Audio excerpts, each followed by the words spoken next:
কথার চেয়ে ভয়ঙ্কর বা ধারালো অস্ত্র আর নাই। কথার দ্বারা কাউকে আহত করলে তার কোনো শাস্তি নাই। কেউ কেউ সমাজ থেকে মাত্রাতিরিক্ত কটু কথা শোনার জন্য আত্মহত্যা করলে তাতে সমাজের কোনো দোষ নাই, শাস্তি তো দূরের কথা।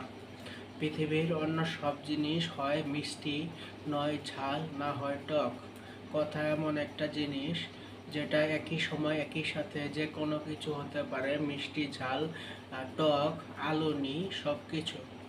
ইসলাম শিক্ষা বইয়ে অবশ্যই পড়েছেন কাফিরের চেয়ে মুনাফিকরা বেশি বিপজ্জনক। কারণ যারা সবসময় আমাদের শত্রু তাদের থেকে বাঁচা সহজ, যারা বন্ধুরূপী শত্রু তাদের থেকে বাঁচা সম্ভব নয়। যারা কথা বলায় এতটা দক্ষ হয়ে গেছেন গিরগিটির মতো যে কোনো সময় রং বদলাতে পারেন, তারা পৃথিবীর সবচেয়ে ভয়ঙ্কর অস্ত্র রাখার লাইসেন্স পেয়ে গেছেন ভাবতে হবে। কিন্তু কিন্তু কিন্তু কিন্তু এত ভয়ঙ্কর অস্ত্র ব্যবহার করার জন্য একটু সাবধানতা অবলম্বন করতে হবে তো নাকি? সমাজ থেকে আত্মহত্যা জিনিসটা দূর করতে চাইলে এই মারাত্মক অস্ত্রটা ভালোভাবে ব্যবহার করুন। সবার কাছে বিনীত আবেদন, আমাদের কূটনৈতিক মানসিকতা যেন কারোর আত্মহত্যার কারণ না হয়।